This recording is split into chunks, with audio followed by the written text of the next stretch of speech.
Ikamatha video ye mukhala mwamvesesa ndandanda wa Best 11 ya WAFCON. Ndifuna ndikufotokozereni player wina aliyense ndi chifukwa chani ali best. Anabadwa liti, ali ndi zaka zingati, iyeyo amasewera kutiko. Ndikhala ndikulowa kwambiri mu zinthu ngati izi. Ndi tiyeni tikhale limodzi. Dzina langa ndi Sam Mavita.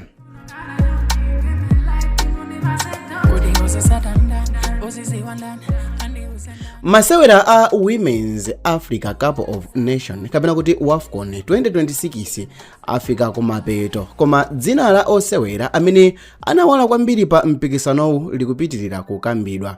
Pa WAFCON 2026 imene inachitikira ku Morocco, osewera ochokera m'mayiko osiyanasiyana ku Africa anaonesa luso, mphamvu, liwiro komanso usogoleri wapamwamba kuchokera kwa ma goalkeeper mpaka na kwa ma strikers. Mpikisano watulusa osewera amene akhala ndi gawo lalikulu kwambiri makamaka pakupambana kwa magulu awo.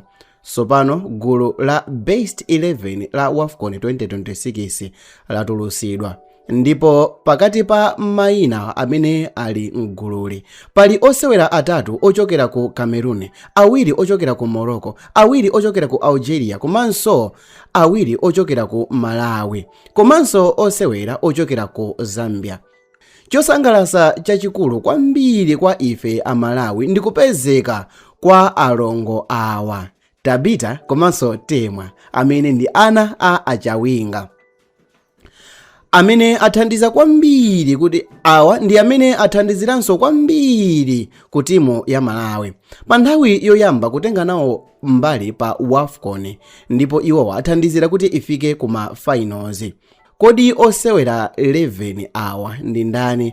Anayamba liti kusewera professional football? Ali ndi zaka zingati? Akusewera m'maklabu ati m'masiku ano? Ndipo chiyani chimene chapangisa kuti aliyense mwa iwo asankhidwe kukhala mgulu la Best 11 la WAFCON? Tiyeni tione osewera onse 11 amene anawala kwambiri mu mpikisano wa Women's Africa Cup of Nations mchaka cha 2026.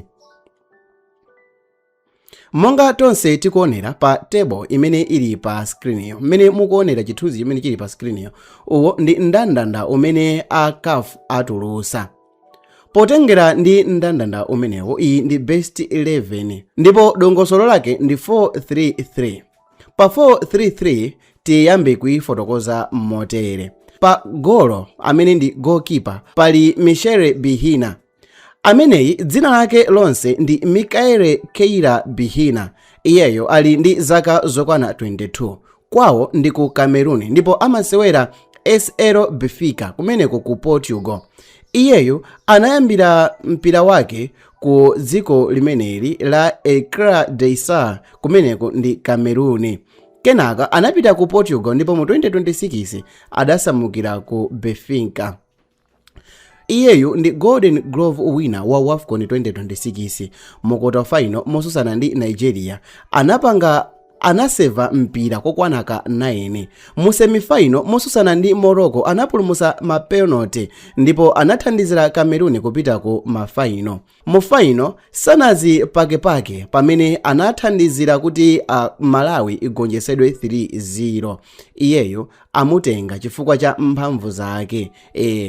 Amakhala kwambiri otakasuka thupi, amakwanisa kuseva mapenalty, ndi wa confidence komanso anakwanisa kusagolesedwa chigoli china chilichonse pa magemu akuluakulu. Mwachidule, Bihina sanangokhala goalkeeper wa Cameroon, anali mmodzi mwa zifukwa zikulu zimene Cameroon idatengera chikho cha WAFCON 2026. Tikabwera pa nkhani yokhuzana ndi defense, pali Ines Beromo ameneyo akumenya left back. Iyeyo ndi wa zaka zokwana 25 wa mdziko la Algeria, amasewera ku West Ham United imeneko ndi ku England. Iyeyo anayamba kusewera mpira pa 18 Mei mchaka cha 2018. Iyeyo anayamba kusewera ali ndi zaka zokwana 16. Belomou anabadwira ku France ndipo iyeyo anayambira mpira ku academy ya FC Martigues asanasamukire ku Marseille. Anayamba senior football ali wang'ono kwambiri, pambuyo pake anasewera ndi Bayern Munich komanso anasewera ndi Montpellier ndipo iyeyo sopano ali ku West Ham. Koma funso ndikumati ndi chifukwa chani iyeyo ali mu best 11. Iyeyo anathandiza kwambiri kuteteza komanso kuthandiza ma ataki. Ali ndi liwiro, amatha kuthamanga mbali, kupereka macross komanso kulimbana ndi ma winger amene akufuna kumudusa. Tikabwera pa center back pali Nozira Benzina. Iyeyo ndi wa zaka 28, kwawo ndi ku Morocco ndipo mpira anayamba mu 2016. Benzina ndi mmodzi mwa ma defenders odziwika kwambiri mu football ya azimayi ku Morocco. Dzina lake linadziwika kwambiri pa dziko lonse mu chaka cha 2023 kumeneko inali Women's World Cup chifukwa anakhala wosewera woyamba kuvala hijabu pa FIFA Women's World Cup ya azimayi.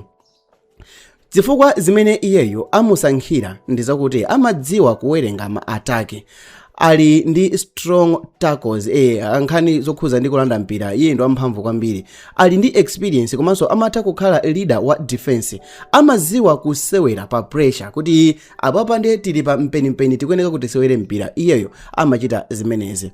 Iyeyo ndi player amene amabweresa kuzindikira bwino komanso kukhazikika ku mbuyo. Tikabwera pa nkhani yokhuza ndi center yomweyo back pali Miriam Maiva.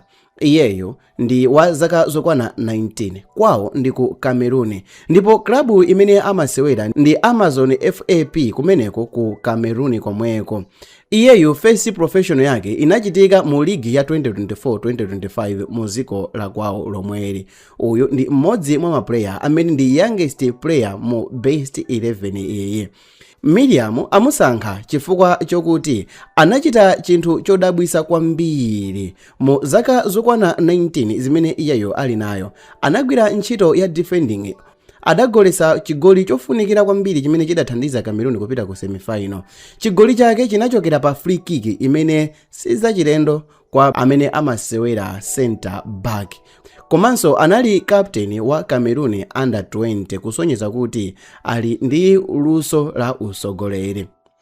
Tikabwera pa number 5 ku right back kukubwera Hanan.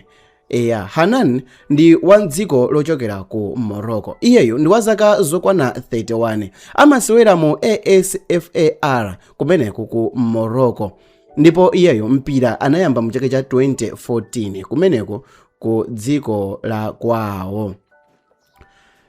Msungwana ameneyo Hanan ndi player wa experience yaikulu. Iyeyo anasewerapo ku CM Maron, anasewerapo ku ASFAR, anasewerapo ku Zagor CFF kumeneko ndi ku Spain, anasewerapo mu timu ya Valencia kumeneko ku Spain, komanso panopa wabwerera ku ASFAR. Koma funso ndikumati ndi chifukwa chani ali mu best 11. Iyeyo amathandiza kwambiri pa nkhani yokhuzana ndi defending komanso attacking. Mu 2024 anasankhidwa kukhala best player mu Moroccan Women's Champion ndipo ali ndi ma league title ambiri ndi ASFAR. Experience yake inathandiza Morocco kukhala ndi defense yolimba kwambiri. Pa midfield pali Monique Ngok amene ndi midfielder. Ali ndi zaka zokwana 21, ndi nzika ya Cameroon. Amasewera ku Washington Spirit USA ndipo iyeyo professional football anayamba mu 2022 pamene anasewera ku Stade de Reims kumeneko ndi ku France. Monique ndi mmodzi mwa anthu amene anawala kwambiri kumeneko ku 2026 WAFCON. Anabadwa pa 17 September mu chaka cha 2004. Anayamba career yake ku Cameroon nthawi imeneyi asanasamukire ku France. Anasewera ku Reims kenako ku FC Frere. Mu July 2026 anapita ku Washington pa contract imene ikutha mu chaka cha 2028 ndipo iyeyo azakhala ndi option ngati azafune mu chaka cha 2029. Funso ndilakuti ndi chifukwa chiyani amuisiya mmenemo. Iye yuto ndi injini ya midfielder kumeneko ku Cameroon, amatha kuba mpira, amatha kuyendesa mokuti kampira wathamanga, kampira muli monse mpira amauchita control, amakhonza kupasira bwino kwambiri, komanso kuphatikizapo kuthandiza defense, komanso amakhonza kuyambisa atake payekha. Ndipo nkhani yake ndiyosangalatsa, ali ndi zaka 21 zokha koma amasewera ngati veteran tikabwera ku nkhani ya tournament. Ndiye tili ndi Pangolini Temwa imeneyi akusewera pa midfielder koma forward. Msikana wa zaka 29 ndi njole ya ku Malawi ndipo amasewera ku Kansas City kumeneko ku United States. Iyeyo anayamba mpira wake mu 2017 pamene ankasewera mu timu ya Blantyre 0. Kenako anapita kukasewera ku Sweden. Atachoka kumeneko, Temwa anayamba kusewera mpira ku Blantyre 0 mu 2017 ndipo chaka chomwecho anasamukira ku Sweden kukasewera ku Convergence IK. Pambuyo pake anapita ku China ndipo mu 2024 anasamukira ku Kansas City kumene ali panopa. Ndi chifukwa chani ali mu best 11. Temwa anakhala Golden Boot winner wa WAFCON mu chaka cha 2026 pamene anali ndi zigoli zokwana 5. Koma sikuti tiyankhule kuti anangogolesa zigoli ziwiri zokhazi, ayi, analinso ndi ma assist okwana 2. Pa gemu imene Malawi inamenya ndi Nigeria, Temwa anagolesa zigoli ziwiri ndipo nthawi imeneyo Malawi inagolesa zigoli zokwana 3 kuichenya Nigeria. Ndipo ndi player amene wakhala akuphwanya ma record kumeneko ku Kansas City. Iwowa anamupasa contract mpakana mu chaka cha 2029. Pali Marine Defoe ameneyi ndi midfielder. Mzimayi wa zaka zokwana 31 amene ndi waku Algeria panopa amasewera Bristol City ku England. Iyeyo anayamba kusewera mpira 2011 ndipo iyeyo nthawi imeneyo nkuti ali ndi zaka pafupifupi zokwana 16. Defoe anabadwira ku Douai kumeneko ndi ku France ndipo anayamba kariya yake ku Henin Bournemouth kumene ankasewera. Iyeyo wayendapo matimu angapo ngati Guingamp, kenako anapita ku Lille, kenako anapita ku Friere, kenako anapita ku Bristol City.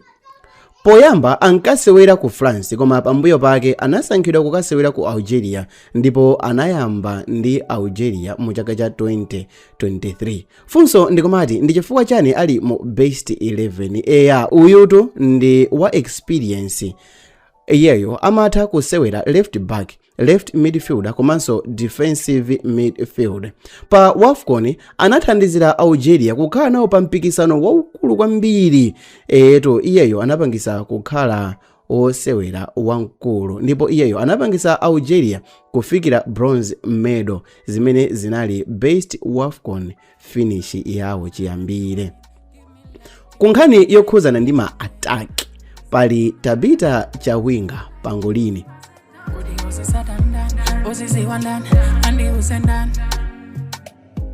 Tabitha Chawinga ndi msikana wa zaka zokwana 30 ndipo iyeyo ndi Malawi. Panopa amasewera ku Orleans kumeneko ku France. Ndipo iyeyo anayamba kusewera mpira pakati pa zaka za 2009 ndi zaka za pakati pa 2010 ndipo apa ankasewera mpira mu DD Sunshine. Nthawi imeneyo nkuti ali ndi zaka pafupifupi zokwana 13. Mu 2014 anakhala woyamba wa ku Malawi wamkazi kusewera ku Europe. Tabitha ndi pioneer wa women's football ku Malawi. Iyeyo anayamba ku DD Sunshine ndipo mu 2014 anapita ku Sweden kumeneko ndi ku Krokom IF. Kumeneko anakagolesa zigoli zokwana 39 ndipo anatenga Golden Boot. Pambuyo pake atachoka ku Sweden anapita ku China. Atachoka ku China anapita ku Inter Milan. Atachoka ku Inter Milan anapita ku PSG ndipo panopa ali mu klabu yotchedwa Lyon. ndipo Lyon ndi imodzi mwa maklabu akuluakulu kwambiri mu women's football ku Europe.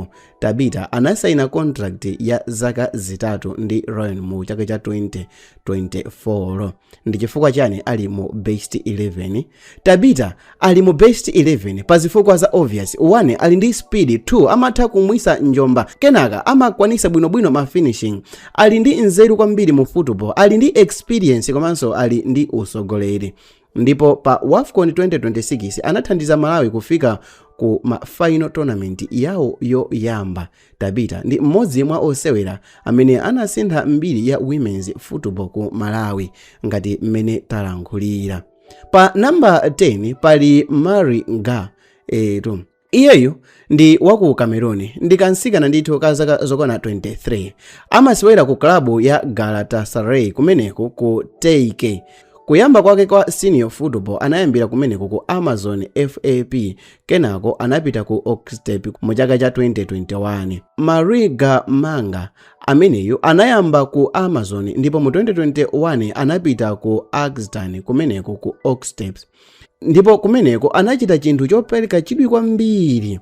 Anali ndi zigoli zokwana 42 mu season yake yoyamba ndipo anakhala top goal scorer kumeneko.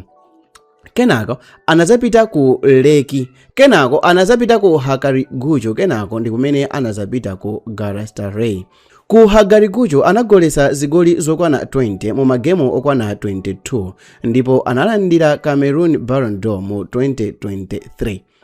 Chifukwa chani ali best? Iyeyu ali best pa final ya WAFCON 2026 pamene Cameroon inkamenya ndi Malawi. Mariga Manga anachita zinthu zakupya kwambiri. Iyeyu anazagolesa zigoli ziwiri yekha.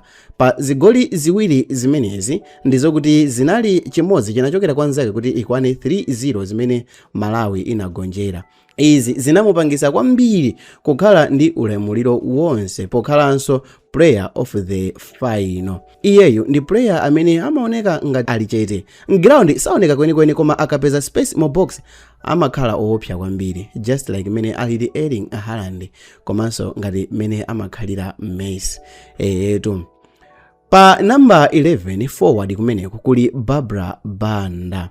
Iyeyo ndi wazaka zokwana 26, ndi wa mdziko la Zambia koma panopa amasewera ku Orlando Pride kumeneko ku USA. Iyeyo anayamba mpira mu 2016. Banda anayamba mpira wake ku Zambia kumeneko ku Green Buffaloes, kenako anapita ku Spain ku Ragron, China ku Shanghai. Kenako mu 2024 anasaina ndi Orlando Pride kumeneko ku America.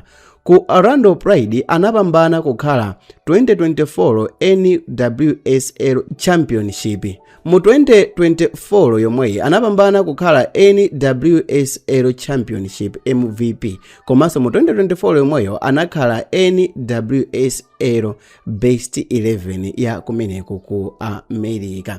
Ndi chifukwa chani ali best? Barbara Banda ndi player amene ali ndi mphamvu, speed komanso amakwanisa bwino kwambiri nkhani zokhuzana ndi kugolesa. Amatha kutenga mpira kuchokera kutali kutamanga ndi defense, kuiphwasula defense yonse, kupanga space komanso kumaliza kwambiri, kumaliza bwino kwambiri pogolesa. Pa WAFCON 2026 Barbara Banda anali mmodzi mwa maso ndipo anamaliza ndi zigoli 5 mofanana ndi Temwa, Marine komanso Ines mwachidule. Iyi ndi imene ili best 11. Maiko a Malawi, Cameroon, Algeria, Morocco komanso Zambia ndi amene achitika. Ku Cameroon anthu 3, ku Malawi anthu 2, ku Morocco anthu 2, ku Algeria anthu 2 ndipo ku Zambia munthu mmodzi. Chonyadilitsa kwambiri ndi chakuti tisangoona zinthu zonsezi kuti zachitika koma tione kuti kumene kuno ku Kosafa atengako maplayer 3 amene ndi Barbara Banda kuphatikiza Temwa ndi Tabitha. Ma awadi akuluakulu amene anaperekedwa ku WAFCON mu 2026. Player of the tournament inapita kwa Monique Ngok ndipo Golden Glove inapita kwa Michelle Bina. Pamene Golden Boot inapita kwa Temwa Chawinga amene anali ndi zigoli zokwana 5. Champions anatenga a Cameroon, ma runner up anatenga a Malawi. Player of the final anali Marie eto izi ndi zinthu zimene zili zosangalatsa kwambiri. Mwina ndifunse funso lakuti mmene mukuonera ndi mmene anthu anasewerera mpira mukuganiza ngati ndi ndani amene amusekera kunja? Dzina langa ndi Samavita, tionane mu video yotsatirayi. Bye.